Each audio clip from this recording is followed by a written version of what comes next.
Welcome into the Saints Insider Podcast. Today is Wednesday, March the 12th. I'm Zach Ewing, along with Rod Walker, Luke Johnson, and Matthew Paris, our Saints Insider team, here with you again. A busy, busy week in Saints land. It's been, 6 days since we've had a podcast, and it has been an action-packed 6 days, so lots to talk about. Yeah, let's go. Let's do it. Let's do it. The Saints said they were going to be active in free agency. They have been active in free agency. Kind of active. I mean, by their standards, By right? their standards, yeah, sure. They have three signings over $30 million. Two of them are players returning, Juwan Johnson and Chase Young, and then one new signing, that's Justin Reid. So it's, I don't know. I don't know if the team's any better. We do need to talk about if, Matt, I think you had the text yesterday, are they just running back a 5-12 team? I don't know that there's any more talent, but at least it's interesting in that they're turning things over and trying things. Yeah, I mean, they changed the coaching staff, and they haven't changed much of the roster. Now, I said that before Justin Reid signed, and so I actually really like that signing. I think that's something that you can tangibly look at and be like, all right, he improves the defense. The rest of the moves, I mean, they're fine. Chase Young was a really solid addition for them last year. You'd like to see him have more sacks, but he was still effective overall. It's just, what is the ceiling for this group? And if they do believe they're close to turning this around, what are the moves they're making on the margins or just elsewhere that gets them past that hump? And a lot of their moves so far have just been okay to me. It hasn't been great or bad. Feels like a team that's really banking on the draft, which is kind of what they have to be. Yeah. They got, 4 top 105 picks, I think? Something in that range. Yeah, and I mean, again, we'll discuss this more in depth later, but I think there is an argument to be made that it didn't need to be completely overhauled, and frankly, they couldn't have done that anyway with as many backloaded contracts as they had. They weren't going to be able to flip over half the roster or anything like that. Anyway, so Well, they could have. It just they would have been setting themselves up to be really bad. That's the counter argument. I mean, they can make. You would have just paid that money to people who weren't there. I guess you could have done that instead. I guess I'm sorry, Rod, if I cut you off. I guess I'm surprised is, you take a look at that defense. It regressed really hard last year. They're implementing a new scheme. There's not a lot of they traded for a defensive tackle. They signed a safety, but cornerback, especially after Paulson Adebo, is a huge question mark. I would expect them to fill that at least even over the next couple days. And then even on the defensive line, a lot of those guys underperformed, and they're pretty much just rolling it back. So I thought there'd maybe be more changes to fit the new personnel on the new system. On the defensive line in particular, I thought there was going to be a lot of turnover there. And the only turnover we've seen is Peyton Turner signing with the Dallas Cowboys, which is not a surprise. I don't think any of us thought he'd be back. But I was surprised that they re-signed Nathan Shepard. They restructured Colin Saunders. Both of those guys are going to be back. Look, their run defense was one of the worst in the NFL last year. They finished number 31 in the NFL in run defense, number 31 in yards per carry allowed. A lot of that was the heart of that defense. Maybe they think that they can get more out of those guys with different coaching staff. I think we saw more out of those guys after Brian Young took over. But it is a little bit surprising, just especially considering the potential switch in scheme. I think those guys probably become more depth pieces now, though, than they. I don't think maybe you're not counting on them to play as many snaps as they did last year. So we'll have to see what who they add and who they draft and all that. But, yeah. Devon Godshaw, certainly adds something there as a nose. You can maybe expect a little bit more from Brian Brzee going into year 3. I think we all agree that we like some of the pieces there. It's just that it wasn't good enough last year. I don't think even anybody on the Saints would argue against that. So it's a matter of how they see those pieces fitting into this new defense. I guess they feel pretty comfortable about it.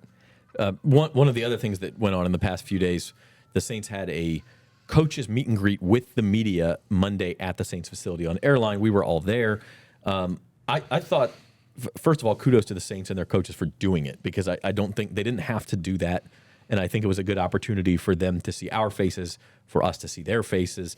And honestly, I was kind of struck, Rod, by how many coaches it felt like we're just seeing each other for the first time. And not that they had never met before, but maybe it was over Zoom or something, or maybe it was at previous stops, and it was like they were in the same room on Airline for the first time. Yeah, I mean, and just even with the PR people, I saw like coaches introducing themselves to the PR people. Like it was like the first day of school almost, and that's what it felt like. And a lot of young faces in the room as far as those coaches.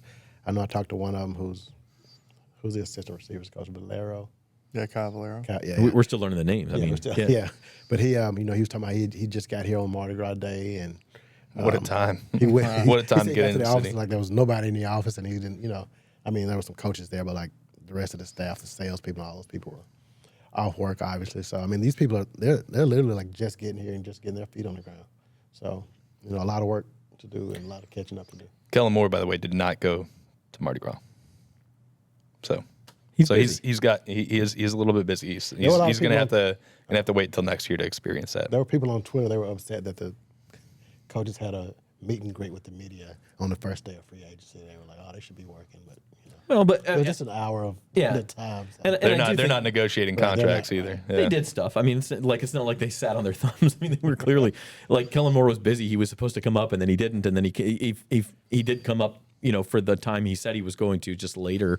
And so obviously they were busy, and we understand that. But you juxtapose the newness and the freshness of that with, is staleness too harsh of a word for the roster? I that's what's interesting to me. And I think we need to go through a couple of these big moves one by one and talk about the Saints' thinking and maybe what we think is good and bad about it. So we'll do that starting with the three major $30 million moves. But first, let's take a quick 30-second break and hear from our sponsor. There's no better place to parlay than Caesars Sportsbook. With quick picks, you can tap right into pre-built ready-to-bet parlays right from the home screen. And if you miss tip-off, no worries. You can play same-game parlays live during the action. Plus, it's never been easier to find and bet on the biggest matchups of the day, so you can keep up with all the action. Caesars Sportsbook, proud partner of the NBA and the only sportsbook app with Caesars Rewards. Download it today. Okay, going back to each of the Saints' big free agent signings or re-signings, we're going to start with Chase Young. And with Chase Young, there is only one place to start, and that is with you, Rod Walker. Your prediction of 15 sacks last year fell flat. He ended up at 5.5. So if you take a digit off, you got there, but it's the wrong digit to have to take off.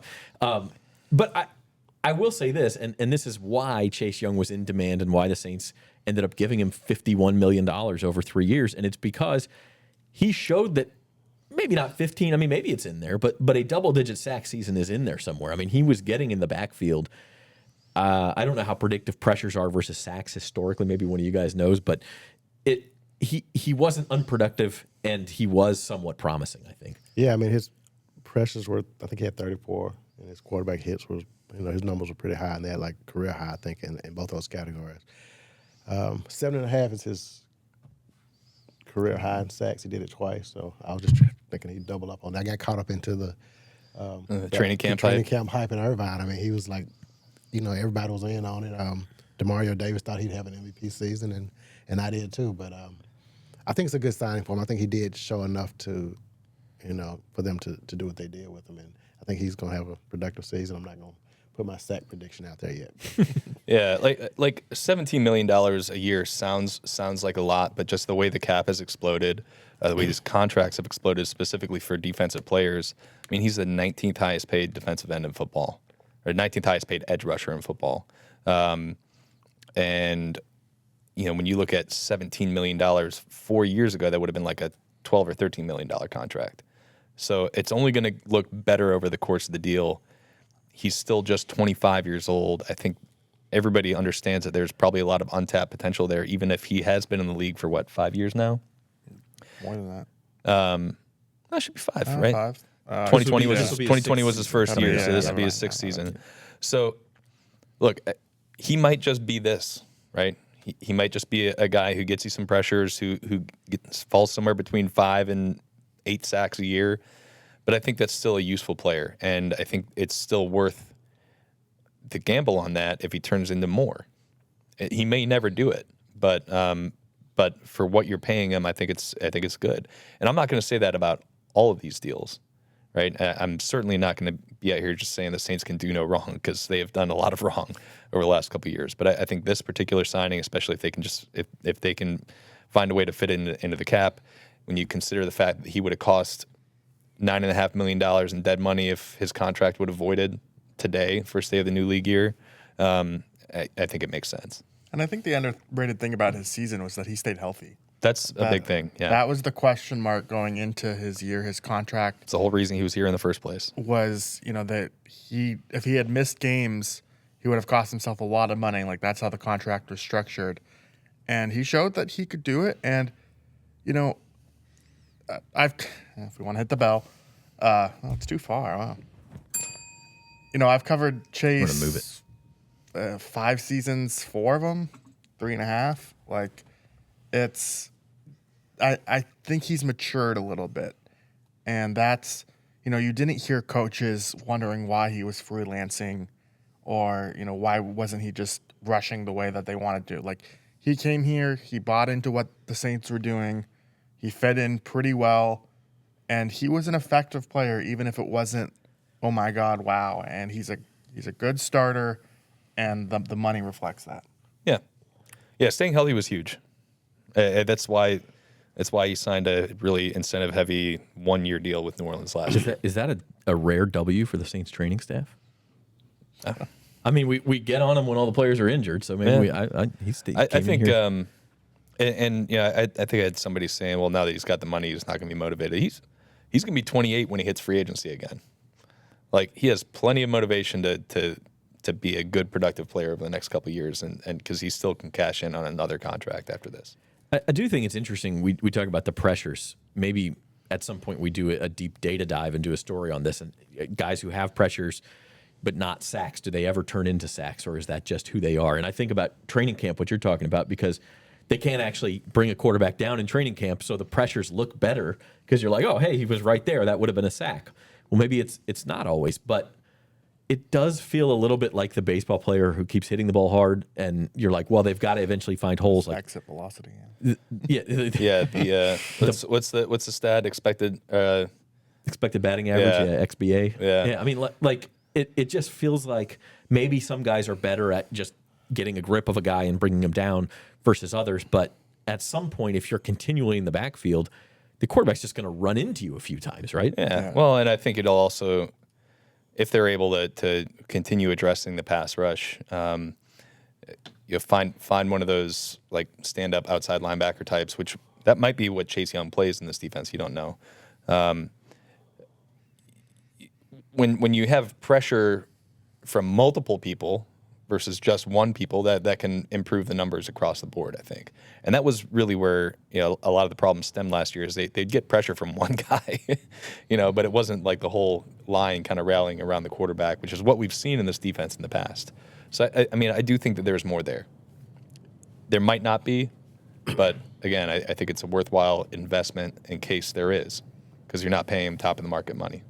Yeah, I didn't look it up, but I looked it up in the season. I think, don't quote me on this, but I think of the guys who ranked in the top 10 in pressures, it was him and Jared Verse were the only ones who didn't have double-digit sacks like that late into the season. And so, I think Verse will be a pretty good player. Like, pressures matter. Like, that, you can brush those off, but if you affect the quarterback like that, defensive linemen will tell you those matter more than sacks. Well, and what doesn't show up in those stats besides the quarterback stats, like, hey, did he have to throw the ball away or something? Sometimes it gets other guys sacks. Yeah. And again, you need the more group pressure to cash that in, but it is definitely possible. So I think we're all kind of thumbs up on that deal. I mean, yeah, could be worth $57 million with incentives, but as usual with incentives, if he hits all of those, you're happy to pay him that because that means he was a good player. Okay, next up, Justin Reid is coming home, the Dutchtown High School graduate, who, has played with the Kansas City Chiefs and won Super Bowls. 2 Super Bowls or just one? Two. Yeah, he's won two with the Kansas City Chiefs. Yep. Was reportedly high in demand by a lot of teams. Chooses the Saints. It's a 3-year, $31.5 million deal. Who wants to start on this one? Well, Matt, go. Yeah, I really like it. I think, I was reading his Pro Football Focus breakdown, and he's a really solid run defender. One of the top graded safeties in the NFL. Will Harris was very solid for them last year. I think exceeded expectations. But, they needed some juice at that position. And you don't know how much Tyrann Mathieu has left.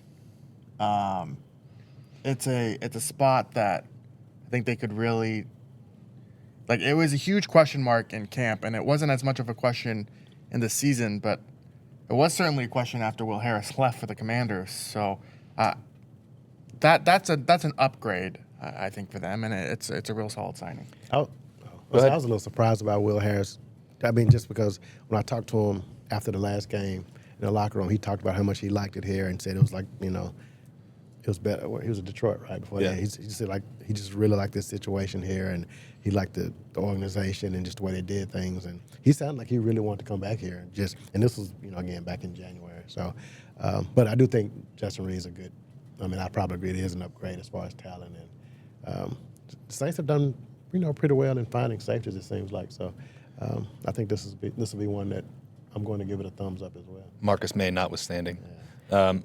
I'm going to just douse a little bit of this. I think it's definitely an upgrade. I think it's a clear upgrade. And I think he gives you somebody who can kind of play a little bit of both strong and free. Played a lot of pretty evenly split between box safety and free safety last year. So I like that because Brandon Staley is a coach who likes kind of the movable chess pieces. The one thing I'll say is you are paying a premium for a safety who's about to turn 30, and just don't I don't think they've really addressed that position long term, because it's just you're going to have two guys who are either past 30 or near 30 there, and that's going to be the case for a while. I wouldn't be surprised if they kind of continue to address safety, especially just because. I think Tyrann's a player, and Justin Reid's a player who you can play him in the slot against some of those heavier packages. You can kind of move them around, and I really like the kid from Notre Dame, Xavier Watts, and I think he's maybe somebody who's not going to be like that run thumping box safety that Justin Reid can be for you, but he's somebody who can definitely patrol the deep middle of the field. It wouldn't surprise me if they took a flyer on somebody like that in the draft, in addition to what they have, because it's just not. It's an upgrade for this year. I don't think it's a solution for 2026 and beyond. Yeah, one of the more interesting moments from last season was Tyrann Mathieu getting up there and said, "I haven't really been myself," and part of that he said was because he was playing free safety instead of in the box, and so I do think that spot is a little bit of a concern, but it is still pretty interchangeable. I mean, that's NFL defenses across the board. As safeties are asked to do so many different things, and Justin Reid is really good at doing a lot of those different things, which is why I like the signing. Yeah, still, I'm with you. I think he's a good player. I'm just that I'm not sure how the contract will age beyond this year. I mean, he's 28, right? 28, yeah. Yeah, so once he gets to 30, you're already 2 years into it. Maybe you release him at 30. If it's a 2-year experiment and he's a solid player for you, they've taken a lot of flyers on Chiefs guys over the years, and the Flyers have, they've turned out pretty well. They're nothing spectacular, but Tyrann Mathieu was a home run, but Tano Passanio is fine. MVS was a nice midseason addition. Really good. Colin Saunders, yeah. I find it interesting. You mentioned Will Harris. Will Harris, we don't know exactly how the discussions worked and the timing of it worked, but Will Harris was announced as going to Tennessee just a couple of hours. I'm sorry, Washington. I don't know where I got Tennessee from. Just a couple of hours before the Saints, were announced to be getting Justin Reid. And I guess the question is the opportunity cost here. In a vacuum, does this move make them better? Is it worth the money? Sure. The Saints have limited money to spend, and we've discussed a lot how many needs they have up and down the roster. So was this the best use of their money? I mean, that's really the question for me. Yeah, I mean, I think that it just goes to what else is out there. I don't think they were going to get a corner with that money. Like a high level starting corner, Sure. which I think you could probably find that a little easier in the draft, even though this is not a great corner year. They're could have been better uses for that money. I think they could have probably signed a starting guard for that money. But yeah, I do still like the player, and I do think that it is going to help them immediately, because I think that was a hole in their roster even if Will Harris was here. Like the safety depth was just not good enough. Yeah, to go back to Young for a second, it was interesting that he's making $17 million a year.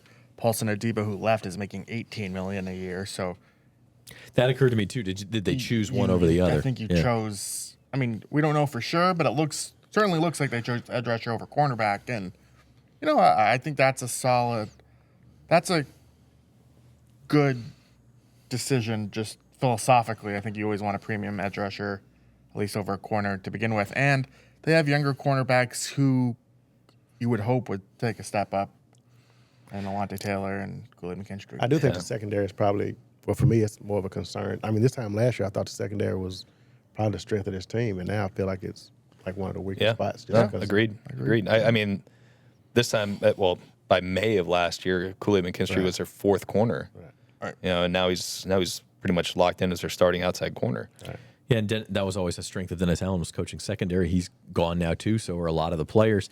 I mean, I do think that if you just look at a two deep, if Chase Young leaves, do you even have two starting edge rushers on this team? I mean, and if Adebo leaves, you do still have two starting outside corners. Now, you could certainly use more. You do need more, but from that perspective, I think if Young leaves, then edge rusher is maybe even a bigger need. Yeah, and again, it's all dependent on what the staff thinks of that roster too. I mean, Paulson Adebo is a man corner, and they might play a lot more zone in this scheme than they did in the past. So it might just be that Adebo didn't fit this system as well as Chase Young does, and they might have better options out there for corners that fit this particular scheme. Yeah, and Mike Silver at The Athletic, he reported that the Saints were in on Tre'Davious Ward, who he was with the Niners. What did he in? Detroit? No. Travarius Ward. Travarius Ward, I'm sorry. Yeah, he signed with the Colts. Right, and so, maybe they offered, that they put money at corner, that didn't happen, and they pivoted to safety. Like, I don't think that's a bad use of, like, you want to be able to see teams adapt, and if that's what happened, then.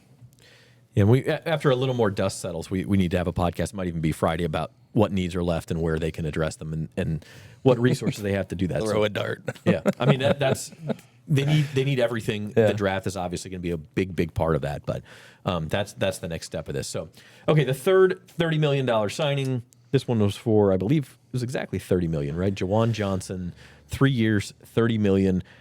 I got to admit, for me, guys, this one was a little more of a head scratcher. Again, nothing against Juwan Johnson. He had some good games. We were all very high on him, like pre-2023. But you only have so many dollars to spend. You did need tight end help, but was Juwan Johnson the way to spend him? Yeah, I really like Juwan. I think he's got a lot of potential as a player, as a move tight end. I think that's an important part of your offense to have. But at some point, he's got to deliver on the potential, and it just feels a little rich for what he has been as a player. It's like you're really projecting a lot for another guy. I think he's 28, maybe about to turn 29. I don't know that off the top of my head, but it just like $10 million a year slots him in as the 11th highest paid tight end in football, and he just hasn't produced like that. So that one was a head scratcher for me, even though I really do think there's more there. It's just like at some point you've got to produce the way that you're expected to. And I don't know. We'll see. I think Kellen Moore's made good use of tight ends wherever he's been. But this one just feels like an overpay. It kind of feels like Andres Pete a few years ago, except it didn't. You remember that when they let him go into free agency and he wasn't signed, and then all of a sudden they signed him like a $14 million a year contract. It's like, was he going to get that elsewhere? Yeah, was Juwan Johnson going to get $10 million a year elsewhere? I just my question. I mean, maybe he was. Maybe he had a robust market. I mean, we just don't know. But it seems like a lot for what he has been for this team. I mean, it certainly seemed like the Denver Broncos were at least interested. I'm sure they were. I don't know what they were willing to spend, but I agree with you guys. It's not his best games last year were without Chris Olave and Rashid Shaheed, and those guys are presumably going to be healthy. You figure they're going to add another receiver in the draft or maybe another tight end. Foster Moreau, he's coming back, right? Yeah, he's got one more. He's got one more year left on his deal. I think he was probably the best tight end in the room last year. You know, it's just easy to see a scenario where he gets buried and he's making that much money. Like he's an interesting player with a lot of untapped potential, but it just hasn't happened. And $10 million is a lot for a guy like that. I hope I'm wrong on that. By the way, same. like, Juwan's a great guy, and I've really liked the potential of him for a long time. But it's just at some point you got to see it. And I mean, to his credit, you know, when Olave and Shaheed were out, like he stepped up. Like he got more involved in the offense. They, you know, their receivers were Marquez Valdes-Scantling and Kevin Austin and Mason Tipton. Like Dante Pettis, who re-signed. Yeah. But you should be throwing to your tight end in that scenario rather than your receivers. And he found ways to get open, and like he did have a very nice close to the season. I just worried when the guys get healthy again, he's going to get lost in the shuffle. Yeah. Taysom also wasn't there for those games. So yeah, you mentioned the 2023 season. I mean, we all thought Juwan that was going to be his breakout year, and it just never happened. And you know, maybe it will this year, and if so, it might pay off. But I mean, this is the one that I think we all were kind of surprised by. Yeah. So $30 million for Juwan Johnson. So he's back. I mean, we'll see how Kellen Moore decides to use him. I think the wild card here too could be how this new offense is going to use Taysom Hill, assuming he's healthy. At some point next year. Yeah, I mean, I don't know when that's going to be. You know, 35-year-old, what was it, ACL for him? It was an ACL plus. ACL, MCL, meniscus. That he suffered in early December, late November, something like that. I mean, it's. I don't even know when you could expect him to be back. He's a binding man. He'll be fine. He could probably play tomorrow. I mean, like, look, I'm not going to put it past him to do anything at any age, right? He's a freak of nature, but I mean, it's asking a lot. So I just don't know. Just don't know what we'll see out of him. You know, he's had injuries pretty much every year. I mean, he's been banged up a little bit. This is just occurring to me right now, but the idea of re-signing Juwan Johnson, if you have seen medical reports that say, hey, Taysom's not going to be ready anytime soon, might make more sense. I'm speculating, but. Well, yeah, I mean, that's my expectations. Taysom's not going to be ready anytime soon. And, I mean, they do need a tight end. I thought there was a chance they could draft Tyler Warren, you know. I think there's good tight ends in this class. And, again, it's just at $10 million a year, and that was a pretty significant pay raise. I think he was making $6 million on his last deal, and he hadn't gotten appreciably better. So I don't know. It's a little bit of a head scratcher for me. So we're thumbs down on this one. Are we all in agreement on all of them? Thumbs up on the first two and down on this one. Yeah. Yeah. All right. You were like this for. Yeah, I was the Joaquin Phoenix gladiator, trying to figure out Caesar. Yeah. Yeah. Whether to kill him or let him live.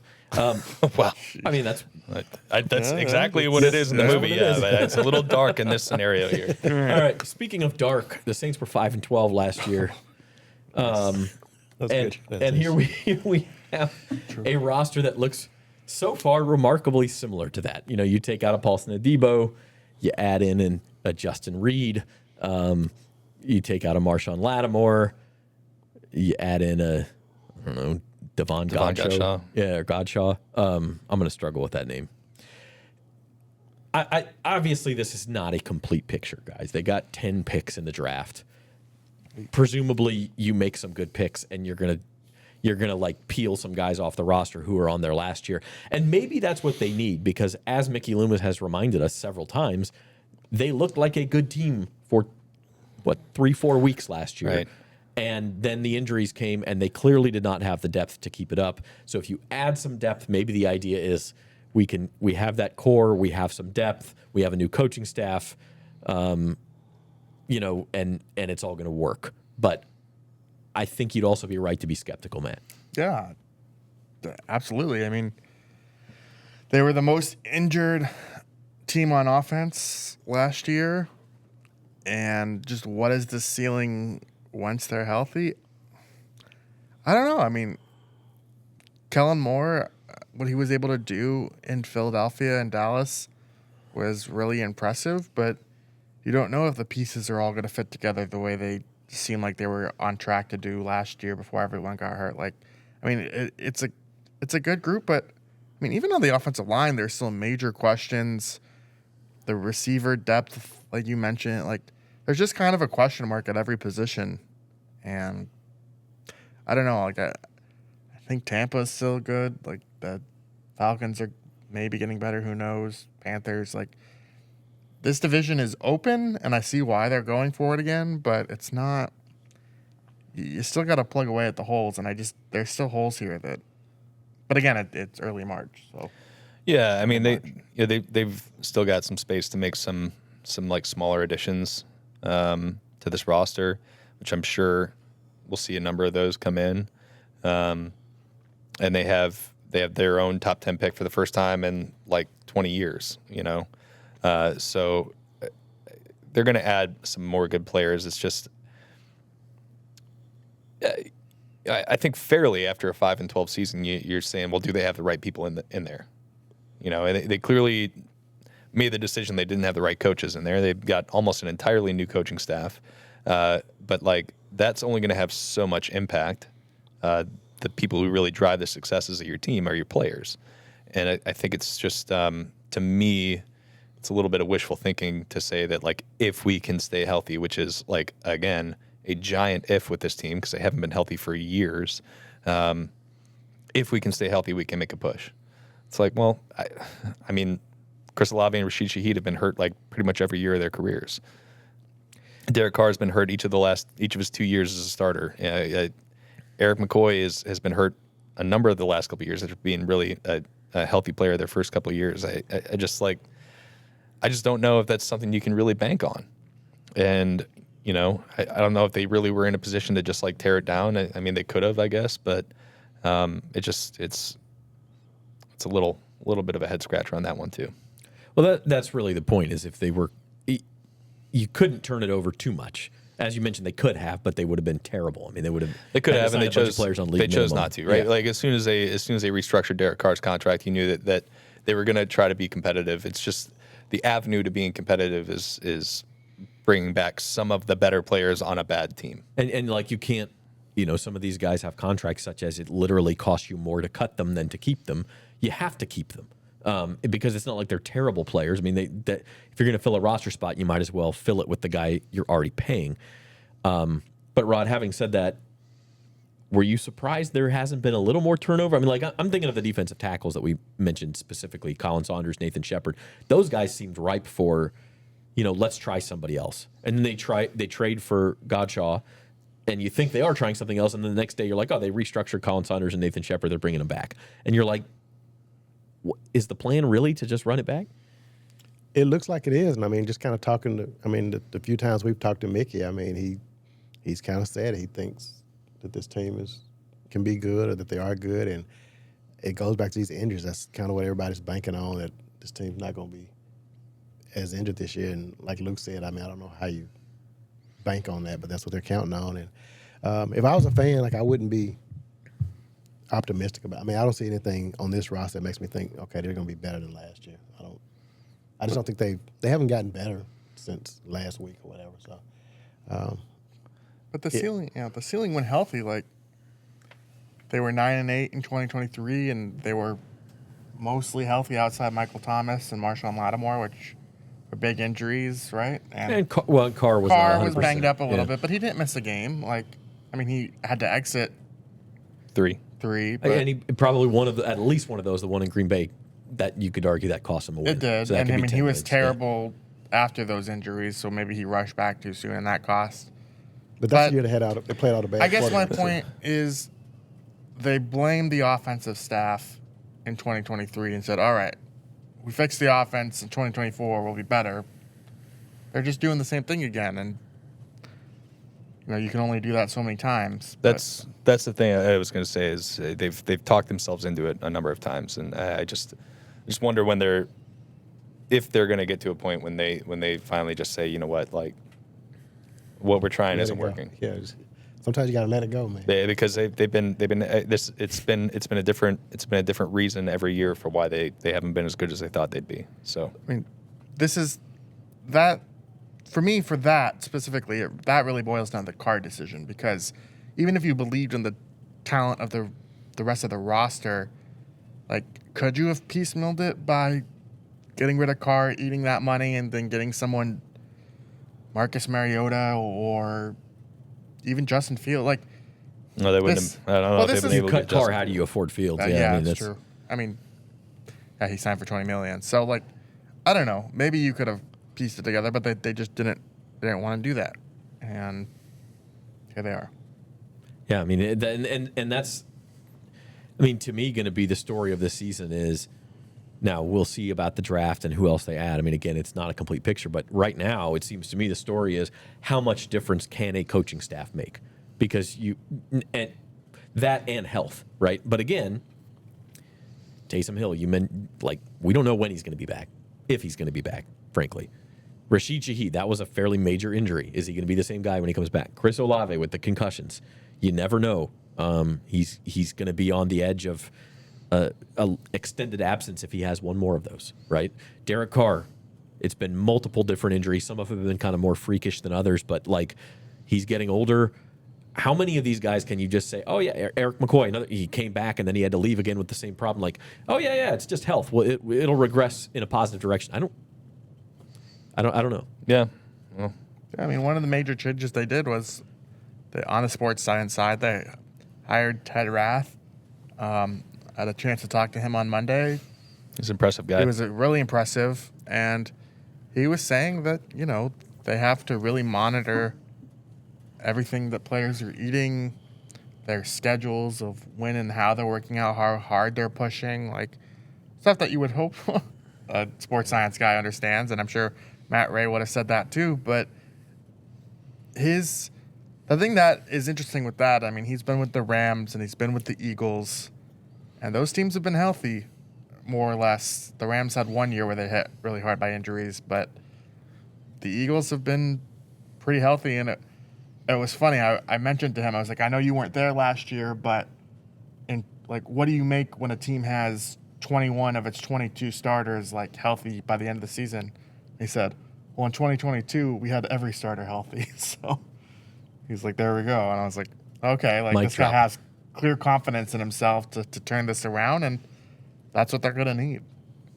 Right. And sports scientist isn't going to do anything about a fractured femur, but they can mitigate some of the other injuries. That was the whole reason they brought Matt Ray in. It was because the whole time he was at Alabama, he did a study that reduced soft tissue injuries, and then they had a bunch of soft tissue injuries last year. I mean, I don't know. We'll see what kind of impact he has. If they can stay healthy, I think they definitely have a shot at the division, right?